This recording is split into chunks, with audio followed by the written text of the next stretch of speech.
No new records after midnight, dashboards went stale. The simple storage service event notification filter silently excluded files with a new naming pattern, so Snowpipe never knew they arrived.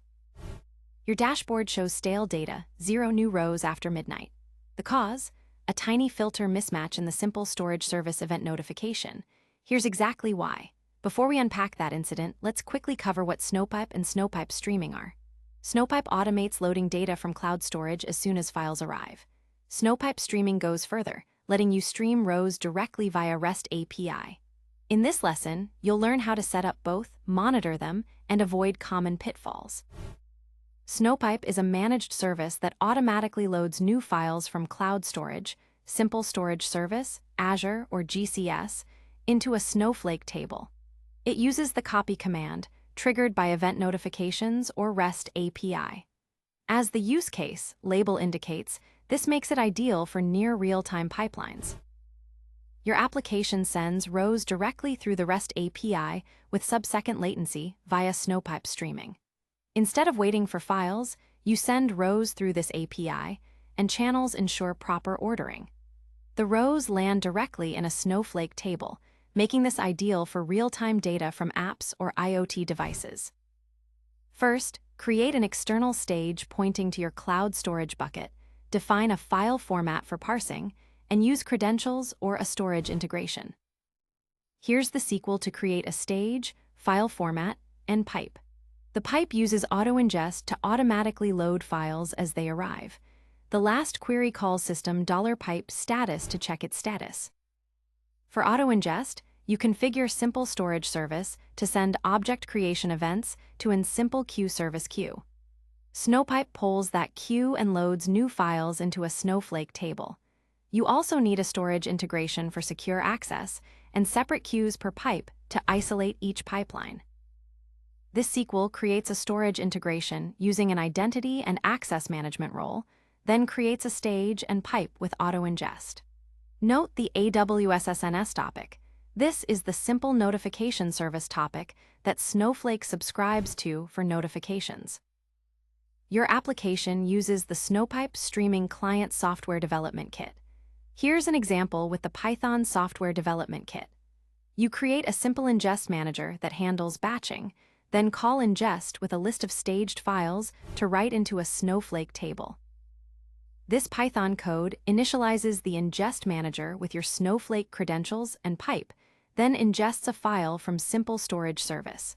The Software Development Kit handles batching and retries automatically. Snowflake provides several views to monitor Snowpipe. You can check pipe status, view copy history, and use load history for file-level info. You can also pause, resume, or refresh pipes to manage ingestion. These queries help you monitor and manage pipes.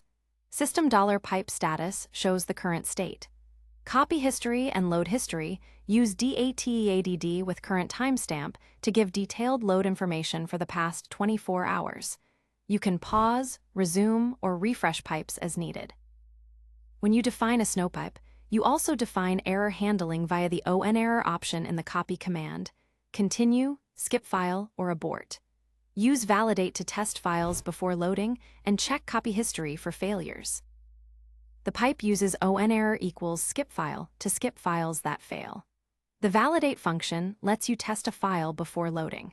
Then copy history with DATEADD and current timestamp shows failed loads from the last hour so you can investigate.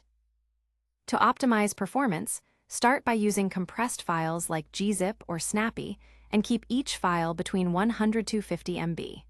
Partition files by date to avoid large scans. Then use multiple pipes for different tables or partitions to load efficiently into your Snowflake table. This optimized pipe uses gzip compression and includes metadata columns for lineage. Clustering the table on ingestion date improves query performance for time-based queries. So what went wrong? The simple storage service event notification had a filter that only matched the old file prefix.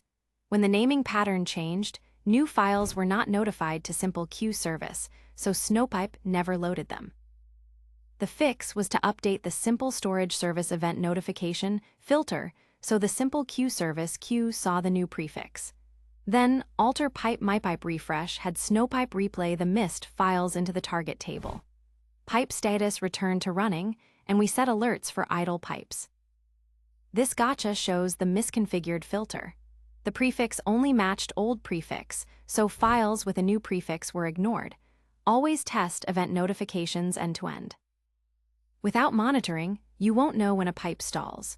Always check pipe status and copy history regularly and set up alerts for idle pipes. Snowpipe streaming is different from file-based Snowpipe. It uses a REST API, not event notifications. Don't try to use auto-ingest with streaming, use the software development kit instead. To debug Snowpipe issues, start by querying the pipe status with system $pipe status. Then use DATEADD with current timestamp to check copy history for errors. Use validate to test files. If files were missed, refresh the pipe to re-ingest them. Let's walk through common interview questions.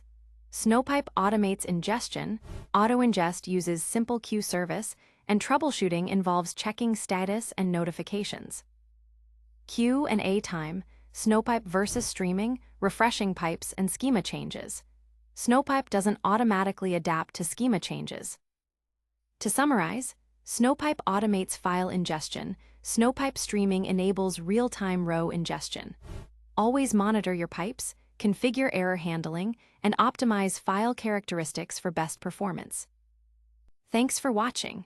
The full article and code examples are covered in detail at thecodeforge.io.